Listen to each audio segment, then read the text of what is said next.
मित्रांनो, ही गोष्ट आहे रशियातल्या एका श्रीमंत शेतकऱ्याची। एकदा त्याला राजाकडून असं वचन मिळाले की तो एका दिवसात जेवढे चालेल तेवढी जमीन त्याची होईल। त्यासाठी अट अशी होती की जिथून तो सुरुवात करणार आहे त्या ठिकाणी त्याने सूर्यास्तापूर्वी परत यायचं। दुसऱ्या दिवशी भल्या पहाटेच त्या श्रीमंत शेतकऱ्याने वेगात चालायला सुरुवात केली, कारण जास्तीत जास्त जमीन त्याला मिळवायची होती। दुपारी तो दमला तरी चालत राहिला, कारण अजून श्रीमंत व्हायची आयुष्यात एकदाच मिळालेली संधी त्याला घालवायची नव्हती। दुपार सरत आल्यावर घातलेली अट त्याला आठवली।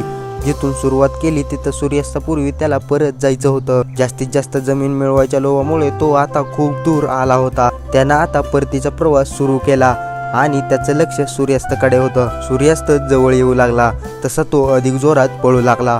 पळता पळता तो पूर्णपणे थकला, त्याला श्वास देखील घेता येईना।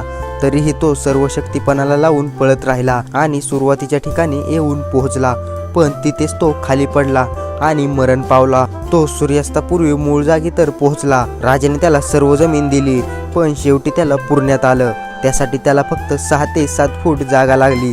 या गोष्टीत एकच मोठं सत्य दडलं आहे की तो शेतकरी श्रीमंत होता का नव्हता हे महत्त्वाचं नाही, पण आत्या हव्यास धरलेल्या कोणत्याही माणसाचा शेवट याच पद्धतीने होतो।